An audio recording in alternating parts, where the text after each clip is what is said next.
Hi guys, it's the Liberal Conservative back with another video. And today I want to talk about something that a lot of people are feeling, even if they can't explain it yet.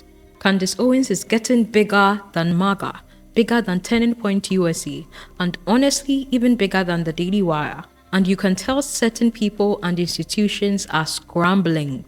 Not because she's just gaining followers, plenty of people gain followers, but because she's building belief, and belief creates long-term power in a way branding and hype just don't. Here's the difference. Candace isn't just growing an audience. She's creating a loyal base that feels like she's speaking with them, not at them. Meanwhile, organizations like TPUSA feel managed, polished, careful, safe, and people, especially millennials, Gen Z, and Gen Alpha, can spot that instantly. Here's the thing about Candace that really cuts through the noise. She doesn't tiptoe around anything. She doesn't spin her words to stay within acceptable boundaries. She just says what she thinks, head on, even when it makes powerful people uncomfortable. Even when it makes powerful people uncomfortable.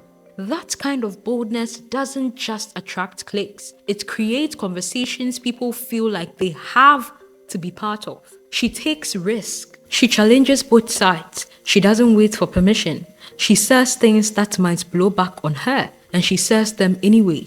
That creates emotional buy-in. And it feels less like a polished political product and more like a friend who is willing to challenge you straight to your face or gossip with you even. Not rehearsed, not corporate, just real, even when you don't agree. That's why her clips move fast. That's why they turn into debate, threat, and non-stop discourse. That kind of energy is currency institutions cannot buy. Candace also isn't afraid to take on anyone, even people who used to be allies. She's publicly gone head-to-head with major conservative figures and platforms. And instead of backing down to preserve relationships, she leans into the conflict. To her audience, that reads as courage. Like someone who cares more about saying what she believes than keeping the peace. There's a confrontational streak to her style. And I don't mean that as an insult. She will jump straight into the culture wars, religion,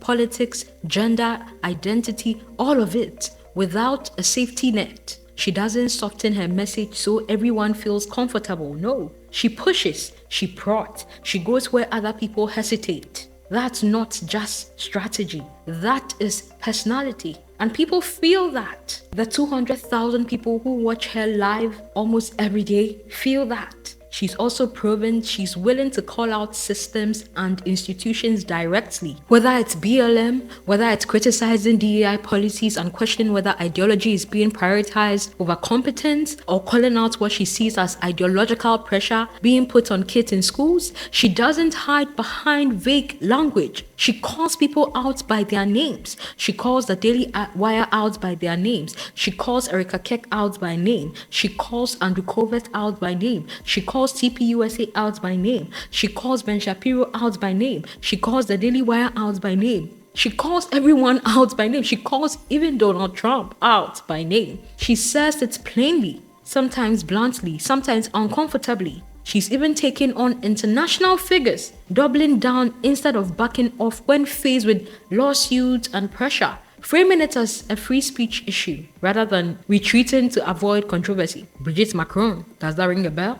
That's the head-on style I'm talking about. That's the head-on kind of approach I'm saying Candace has. She doesn't pivot away from backlash, she absorbs it and turns it into momentum. In the kind of world where we currently live, where people are always quick to take sides, people are always quick or are scared to stand for something, to uphold their values, and can easily be bought with money or can easily be bought with fame. Candace stands out among that crowd. In a world where people can be bought, institutions can be bought, systems can be bought, politicians can be bought and are bought. We see it every day. Candace stands out. And that's why her presence feels alive instead of managed. When you watch her speak, it doesn't feel like a PR message or a talking point list. It feels like someone reacting in real time to the world around her. You might not agree, but you feel it. TPUSA, on the other hand, feels like it's drifting deeper into donor dinners,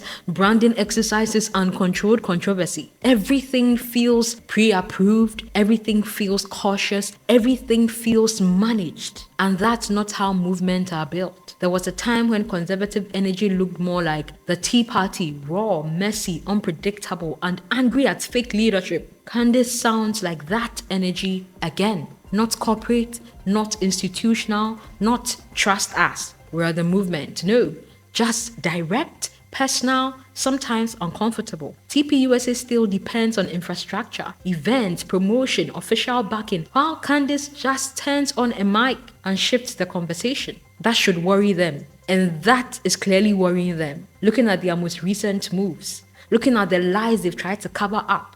Because influence today doesn't belong to logos. You hear me? You hear that? Influence today doesn't belong to logos. It belongs to voices. And we see that with the resurgence or the surgence of a lot of YouTube commentators who have millions of listeners per episode. We see that with a number of podcasts on the streaming platforms. People now follow voices. They don't follow logos. And when people feel like an organization is performing instead of believing, they disengage fast. When people feel like an organization is performing or being managed or being controlled, they just leave. Candace, on the other hand, feels alive. She feels reactive. She feels real time. She feels human. That is the touching point. She feels human.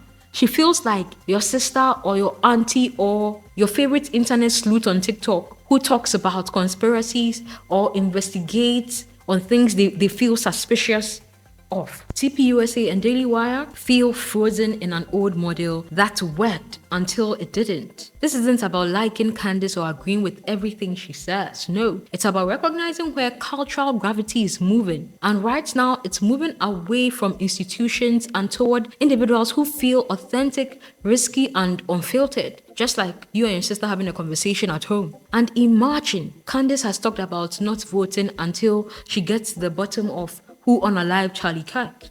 And we see now that just because of Candace's influence, people are no longer really interested in even politics or voting. Candace has said it herself that she's not going to vote until she finds out who unalived Charlie Kirk. And imagine what just that sentence she said. Imagine the influence that it has yielded. Imagine the impact it has had on her listeners. Because if she, the same person, comes back to endorse anyone for, let's say, the next presidential elections, do you not think that's the same power she used, right, to influence people not to vote? Is the same power that she's going to use to influence them to vote for whoever she chooses to endorse? Why? Because her followers believe her. That is the key word. They believe her. TPUSA and Daily Wire are just not believable anymore. They are just not believable anymore. They feel like money-moving systems. That's all they feel like now. So, right now, the cultural gravity is moving away from institutions and toward individuals who feel authentic. That's why it feels like Candace is outgrowing the ecosystem that helped launch her. And that's why the tension you're seeing right now isn't accidental. So I want to know what you think. Do you agree? Do you think Candace is becoming bigger than the conservative organizations around her, that is MAGA, TPUSA, Daily Wire, and so on? Or do you think this is just another phase? Let's keep it respectful in the comments. I actually read them and I want real discussion, not team sport. And if you found this interesting, make sure to like, comment, and subscribe. It really helps the channel so more people can find these conversations. Thanks for watching, and I'll see you in the next video.